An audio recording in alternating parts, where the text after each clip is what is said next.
Hi guys. Hi guys. Welcome back to my channel. My name is Leah and I welcome you. Thank you for coming back if you are a returning viewer. Welcome if you're new. Yeah.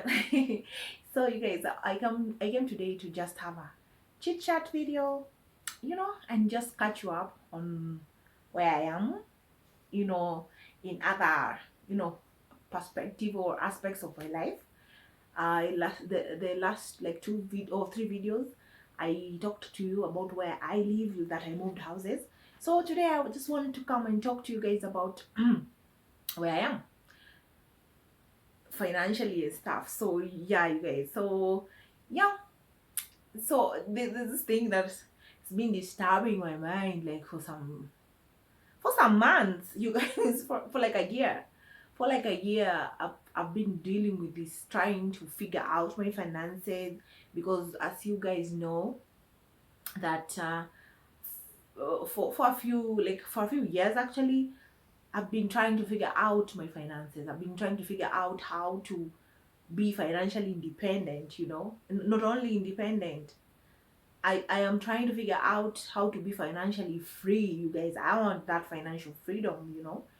Yeah, but I think there's there's levels to it. Before you can be financially free, you you need to be financially independent first. Then you can get freedom.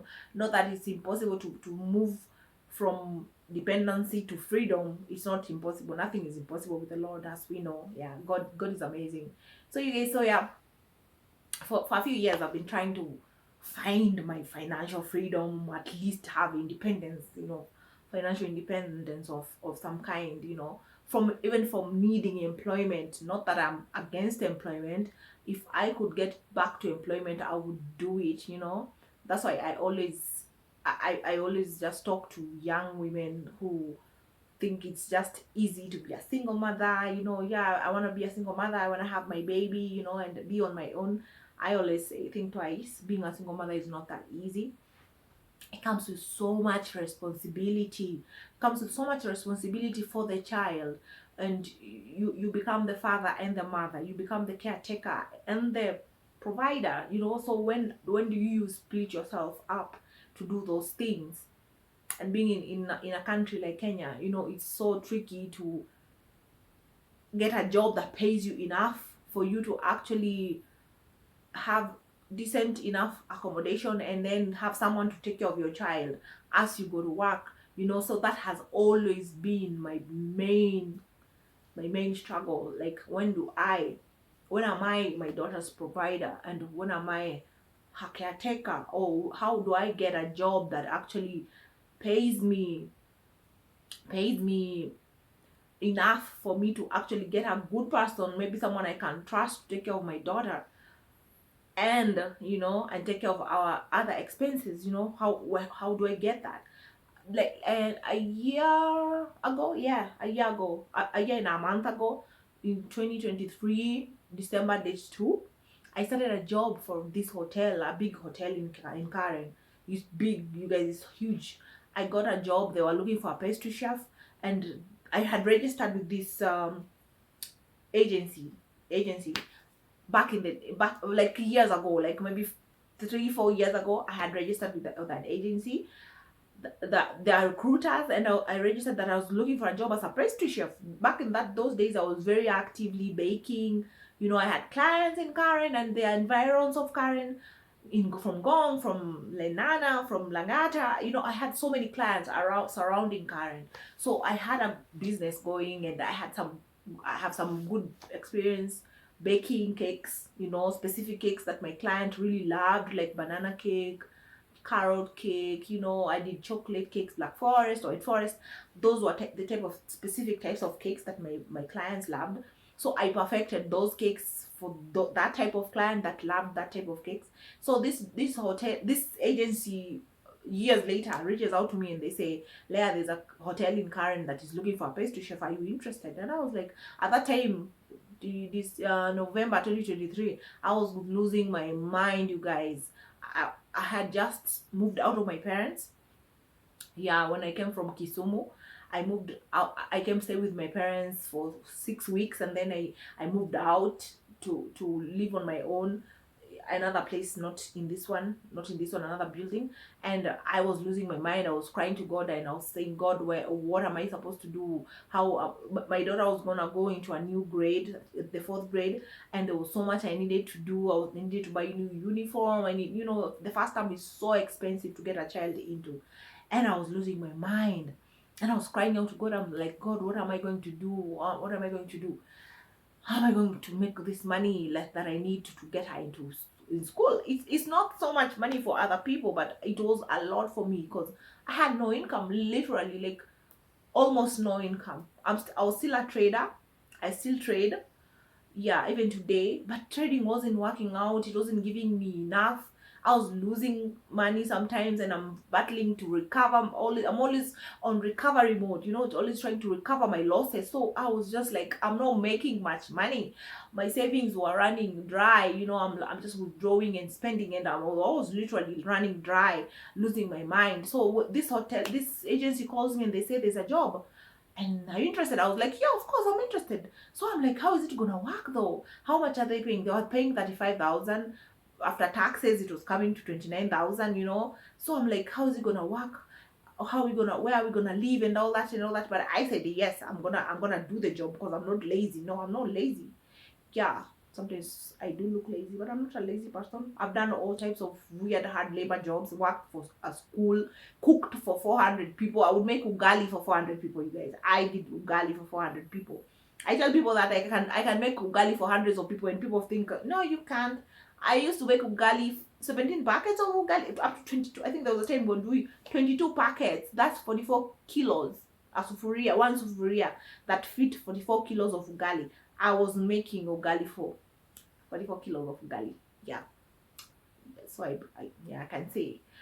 And I was doing it as a woman, and I was small actually. I was a bit smaller, a lot smaller actually. And so I'm not lazy, guys, is what I'm trying to say. I'm not lazy. I used to wake up for that job and show up every day, carry firewood and all that. I've done hard labor jobs. So when this hotel offered me the job, I was like, I'm gonna do it. But when I went there, when I first, the job was so difficult. It was difficult. What they expected me to know how to make was not what my skill set was about. I was making very yummy, moist pound cakes. I made these heavy, very flavorful but heavy cakes. And this, I think the now thing nowadays, maybe people are more into light cakes, fluffy cakes, creamy cakes. And I never liked the taste of those cakes. I don't know. I found them so dry and boring. So I always focused on pound cakes with so much flavor and ingredients and wetness, like carrot cakes and banana cakes, and black forest. The nice heavy. I used to use a nice chocolate cake to do my black forest. I didn't use the fluffy, airy type of chocolate cakes to do my black forest. If I'm making any sense, I always loved a good chocolate cake to do my cake, my black forest and white forest. So these guys didn't want that type of baker. So they wanted someone who knew how to do the modern cakes and stuff. I also did very nice red velvets back in the day, but they were all moist and a little bit heavier, on the heavier side, with cream, yes, but on the heavier side. So these guys, that's not what they were looking for. So it was a bad fit, and I was frustrated every day. I'm being told to make these pastries that I've never heard of in my life. Like, guys, I know maybe you laugh at me, but I had never made a custard before. Never made a custard in my life. And this head chef comes and tells me, we need you to make us custard. I'm like, what? I've never made, I don't know how to make that. I don't know how to make that. I wasn't even sure whether he meant custard or mustard. So, see, guys, I was a baker. I was in a pastry chef. I was basically a baker with a few clients, and I perfected a few cakes. So I did my business that way. Yeah, so anyway, so this chef was frustrated with me, my goodness. And so many things I had actually not practiced for so long, like how to make croissants. I hadn't done for so long. So my first attempt of making croissants was a flop. It was terrible. So many things, and the job was super heavy. I was also in charge of making breakfast for, was it 300 staff members? At least 150 of them had breakfast at the premises every single morning, you know, because they lived in the premises, but they were not offering accommodation for any new stuff. So yeah, so you know, you make a breakfast for more than 150 people every single day, plus bake for the display, plus bake cakes for birthdays and stuff and stuff. It was so much work, and I was supposed to do it by myself. So every day I was waking up by 5. I'm up, you know, leaving the house before 6. I'm out because I was staying with my sister in Gong for 1 month. Then as I was getting things figured out and all that, and I'm gone. But before 6, I'm gone. You know, I'm at work by 7:20. I'm at work. You know, and I would be at work up to 9 at night. Most days I was at work at 9, and sometimes I didn't even get transportation. It was just a whole lot. I'd find my daughter waiting for me up at night, waiting for me past 10, 11. I'm not home yet every day, and I would have to wake up all over again in the morning to do that job. And then the salary wasn't working because I was paying someone to take care of my daughter. That was 5,000 to pay for her to be taken care of. It was 5,000 to transportation per month. Yes, transportation per month was 5,000. And then I was the type of house I was gonna live in. What type of house was I gonna live in? I was supposed to get my daughter into school. Like, the math was not mathing, so the money wasn't gonna work for me. It wasn't gonna work for us. So anyway, the Lord, you know, the Lord did his thing. I think sometimes I do think there is holy sabotage. I do call this holy sabotage. Like, when you try to do something so hard, where God doesn't want you to be, things just are not gonna work out. You know, they're just not gonna work out. So after 1 month, they said there has been some complaints that my cakes are not the type they like, they're too heavy. There was just so much complaints, and I was fed up. I was already done because I knew the money was not gonna work out. My child's care was not gonna work out. Where we were gonna be living for me to keep the job was not gonna work out. So I was also praying to God. I'm like, Lord, I need a solution because this is not working out, and I don't see any solution in the future. So when they asked me, what do you think we should do? Because it seems like it's not working out. Your skill sets don't fit what we need. And I told them, I think you already have a solution. You already had a decision you made before you called me here. You already had a decision that you realized that I am not qualified, and I didn't come here to learn. Yeah, I don't think it's fair for me to be saying I will learn while I'm on the job. These skills are very intricate, I think, and I cannot learn on the job. You guys may be losing money that you need to be making, you know. Yeah, so I said, whatever solution you have decided to take, please go ahead and do it. So they said, what do you need us to do for you? I said, just follow the terms of the contract, because I had signed a contract. Yay! That was good. So I said, just follow the terms of termination of contract that we agreed on. And they said, okay. So that was my last day of working. I started working on the 2nd of December, and my last day of work was 3rd of January. 1 month after, you guys. So yeah, so that's how that job attempt went. 2023, came back to the village. I had not moved my things from the village, so I came back to the village, trying again to figure things out. I had some money, at least they gave me some good money, goodish money. It was almost 40,000, I think.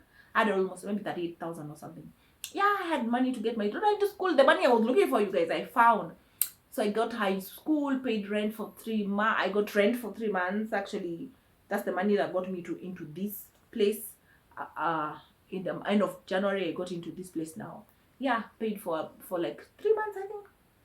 Yeah, and yeah, so I went back to that state of wondering, God, what is it that I'm supposed to do? I kept on trying to trade, same thing, same losing, trying to recover, make this amount this month, then lose it. I basically I became a sort of a break-even trader. Like, you keep recovering your losses, but you're not making so much profit, you know. Like, yeah, so I became that trader, improving so much knowledge acquired, so much improvement, of course, but not making enough to live on, you know, and depleting my savings and all that. Yeah, guys, so Yeah, and remember I told you that I had a friend who had been supporting me. That help was cut off, so she could no longer do that. So very understandable. She's not.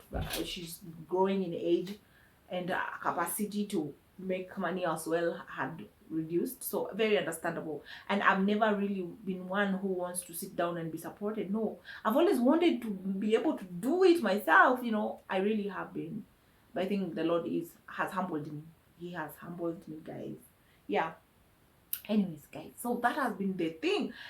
So that was 2024 now. Yeah, I was fired. I was like fired. I was fired quit because we came into an agreement, you guys, that hey, I think I am not qualified, so do whatever you wanted to do. So we ended the contract on January 3rd, 2024. So from there, like I was like, no Lord, what do I do? What do I do? I'm thinking maybe I need to start baking in this village. As you guys have seen, like when I've walked around with you, there is nobody to bake for around here. These are Maasai people. It's not like people are gonna buy birthday cakes or anything like that. It's not possible. It's not a plausible solution. So even if I said I started baking, I can't actually live on that, over here. I don't have an oven. So if I was to get an oven from somewhere, I can't make the business work here. I can't. It's not possible. Yeah, so, and there's so many shops, they sell breads. I was thinking maybe bake buns, bake bread. There's so many shops, festive delivers here, all types of breads are sold here. There's always, I was thinking, oh, maybe there's a market. No, there is not. There's not. With the more I've lived here, I've realized there's no market for baking.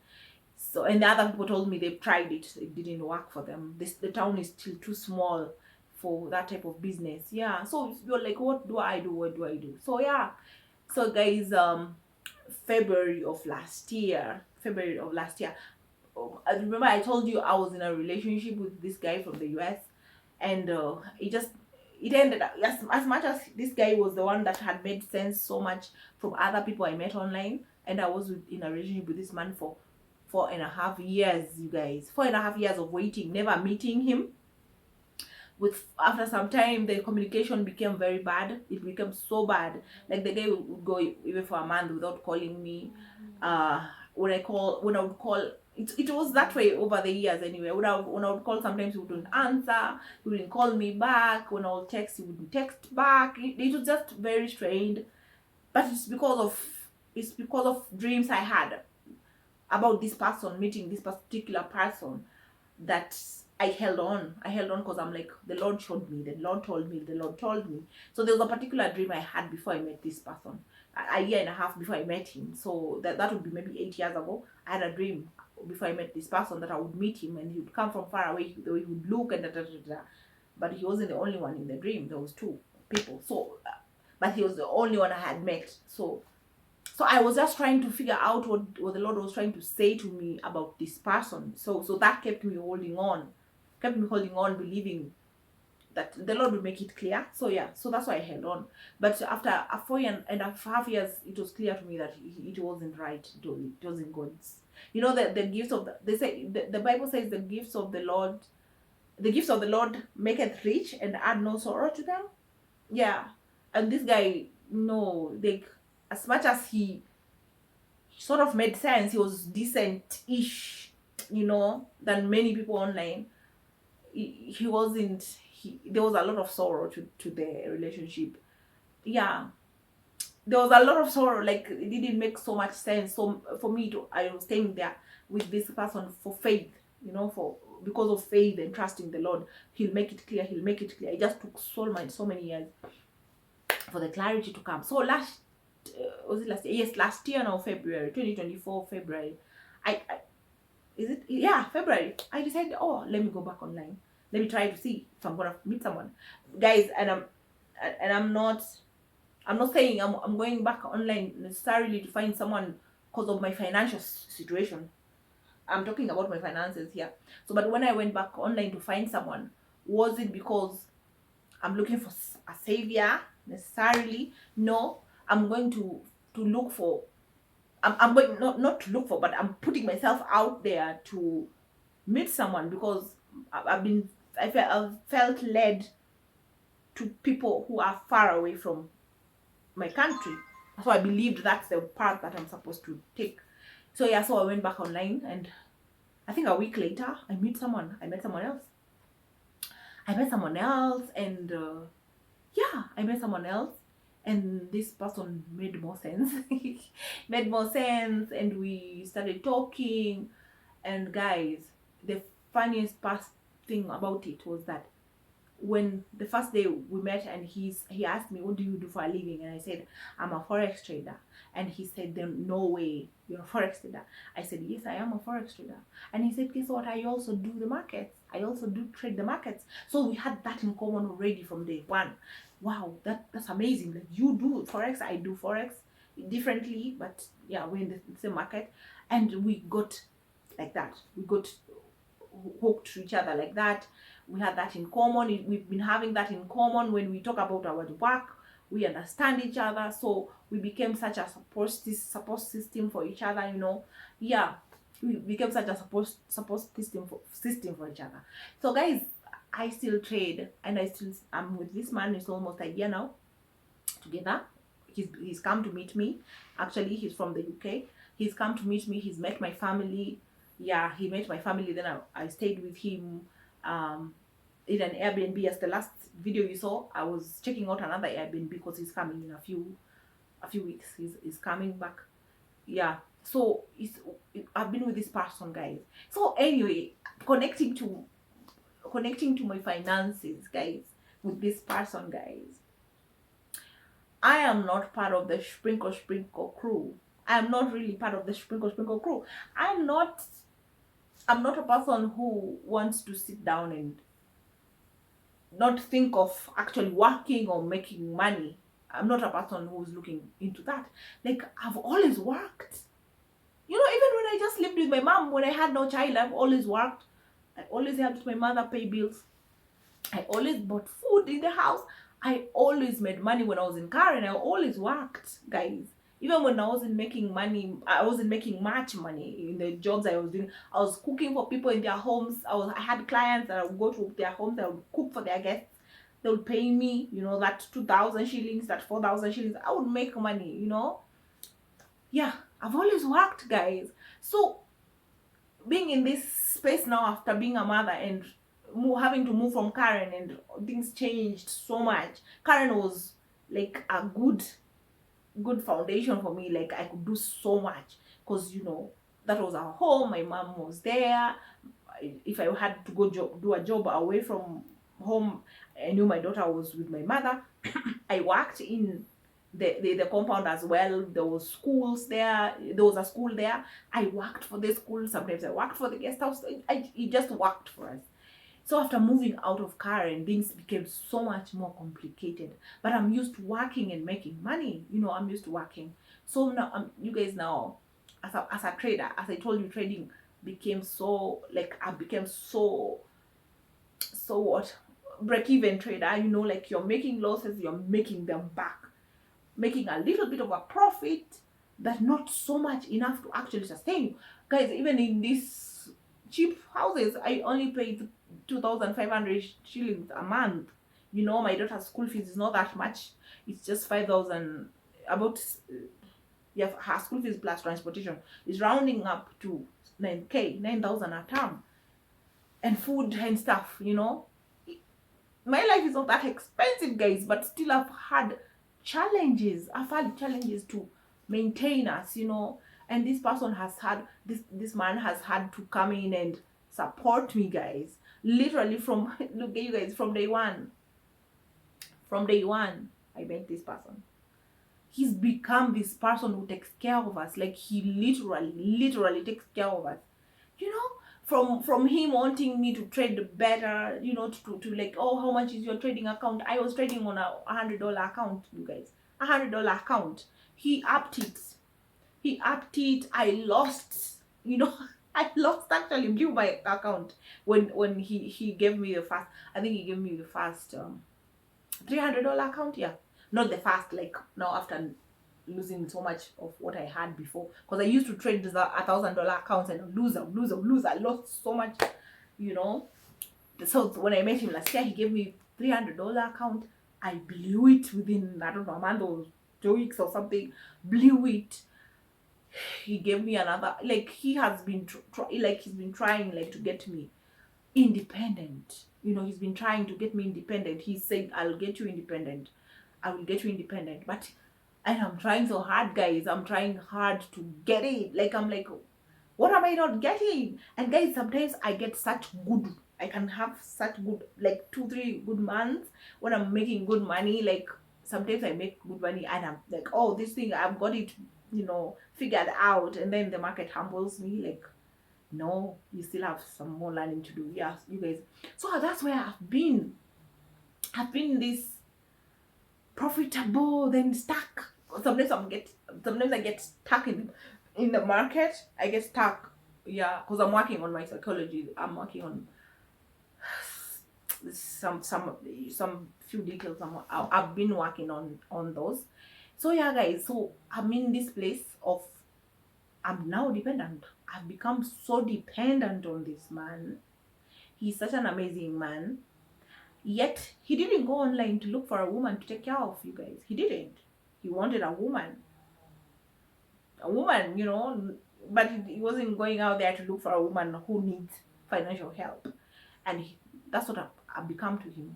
I've become this woman he has to support all the time. And I don't like it. I don't like it, you guys. I don't like it. I don't like it. I don't know, and I'm praying to the Lord, like, God, make a way. I don't know, the way you think, how God should answer your prayers. I want God to make me a great trader, like that trader that makes her money. Like, I want to make, even if I made $100 a week, guys, that would be enough money for me in this village. Come on, that's enough money. $100 a week, yeah, that would do. I would live good. I would not need anybody to come in and rescue me. That would be perfect. I have had weeks when I've made $100 a week. Yeah, but then you go back to losing and recovering and back timing. So that's where I've been, you guys. A lot of that's where I've been. I've become, and in the past few months, like maybe 2 3 months, I've been super dependent. Like, I don't know, I have a trader's block or something like that. I'm just dependent. And it's not me. Like, I'm not used to it. I'm not used to it, guys. It feels so good to have someone who cares so much about me, that wants to make sure, like, he's always worried about me. He's like, do you have money for food? Have you paid Esther's fees? Anything. I'm even careful when I'm talking to him on the phone. If I say, I need to make money to pay for this, he always says, how much is it? I'll send it to you. Nowadays I have to watch how I speak. Because he takes it as she needs and I need to show up for her. And it's not really what I'm actually doing. I'm not trying to say, I need this money for this.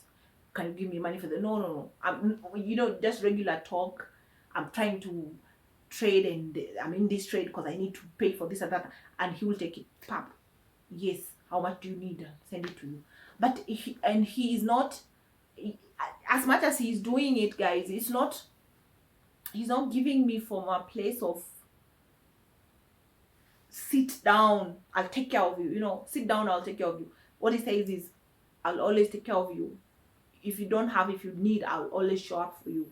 But he wants to get me independent. That I think that's the best type of person you can get.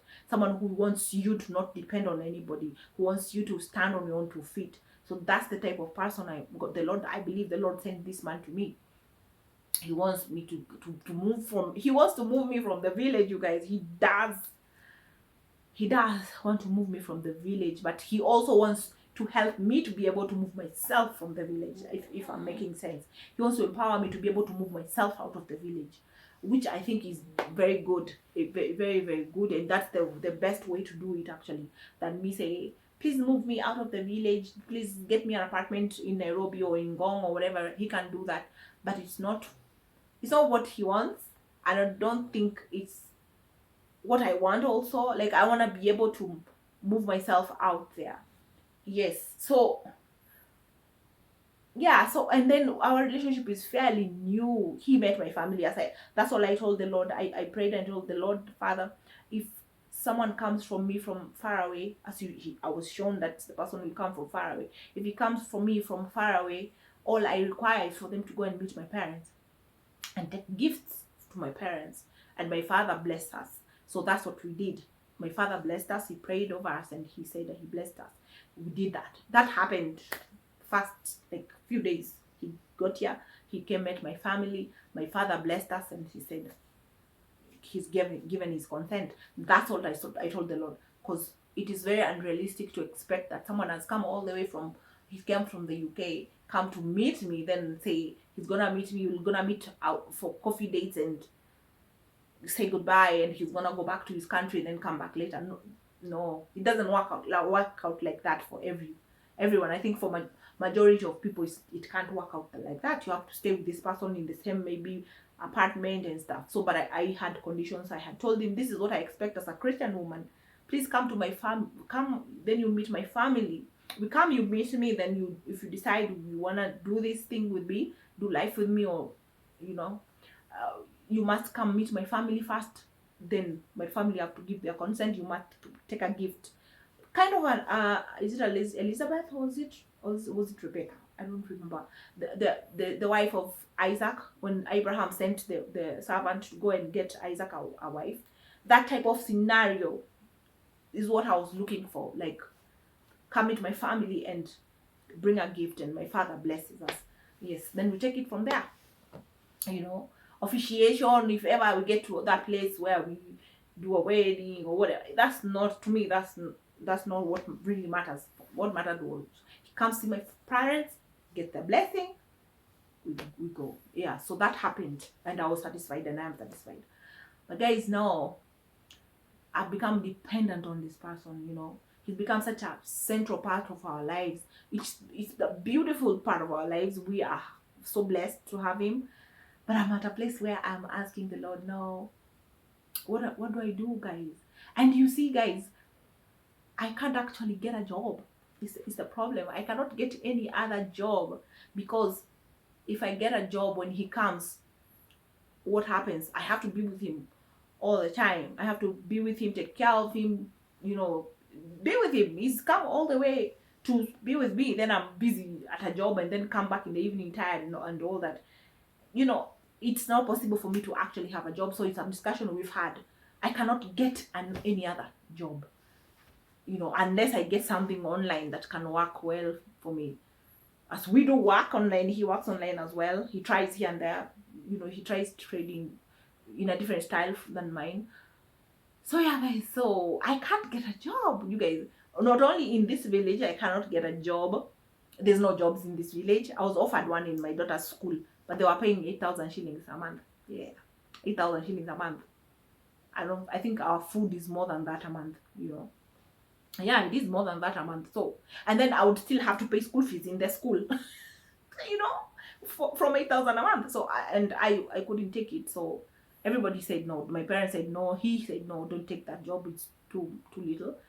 Yeah. So, guys, so there is no jobs in Tegeri, and I cannot actually do a job and then still stay with this man. It will not make sense. So it's a discussion we've had. So, but now that has even meant that I am dependent on him even more, because now I can't even say I'm going to look for a job. I've been dependent on him. So the only option I think I have is for my trading to work out, and I'm trying, guys. I'm trying to learn as much as I can learn, work on my mental as much as I can, work on my psychology, you know, avoid those mistakes that you make stupidly, that sometimes you enter trades that you shouldn't enter. Sometimes you enter a trade without a stop loss. Stuff, such things, you know, I'm trying to work hard on those things. Yeah. And he's been so patient, you guys. He has been patient with me. He's been patient with me. Sometimes he just does get frustrated, rightfully so. But he has been super patient, super supportive, you guys. So guys, that's where I am. I just wanted to come and update you people, update you, my friends, on where I am, because you've been following me on this financial journey. That's where I am. I am well taken care of. This man takes care of me. He cares so much for me, about me and my daughter. He wants us to be financially free from him, even. Imagine. He wants us to be financially free from him. He wants to empower me to be financially free from him. Yeah. I am waiting for that day. I cannot wait for that day because I'm not a sprinkle babe. No, I'm not. I'm not a sprinkle babe. That concept sort of sounds nice, but I don't think I'm fully that person.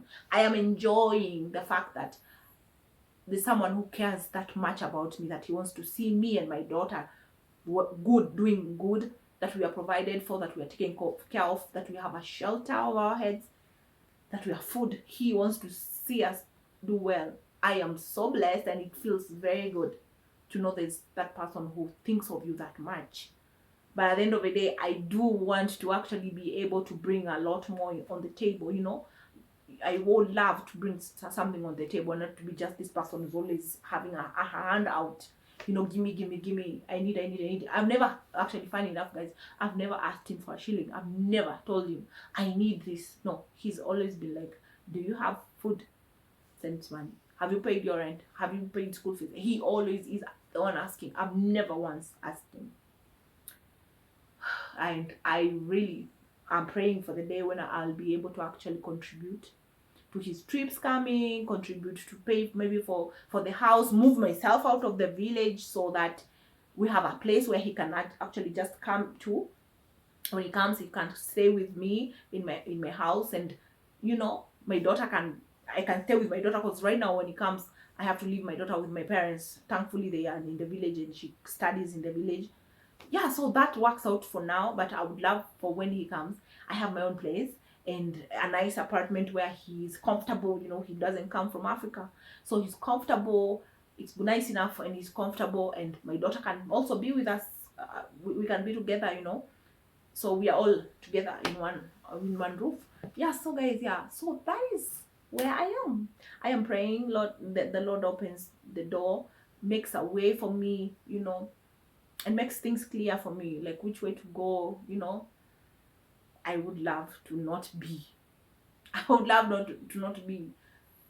dependent. I would love not to be dependent, but I've been dependent, and I think the Lord is humbling me, like thinking I always have to have my finances figured out. I always need to know that we are covered for a few months rent. You know, I'm this person who pays rent in advance for months, you know. For months I pay rent in advance, always. Even my house in Nairobi, remember the house with the green walls? I left rent for 1 month. 1 month rent was paid and I never used it. I used to pay school fees for even a year. I'll be like in April and I've paid for school fees up to the end of the year. You know, I was that person. I am that person on the inside, guys. I always have to know I've taken care of my finances, you know. The Lord has humbled me.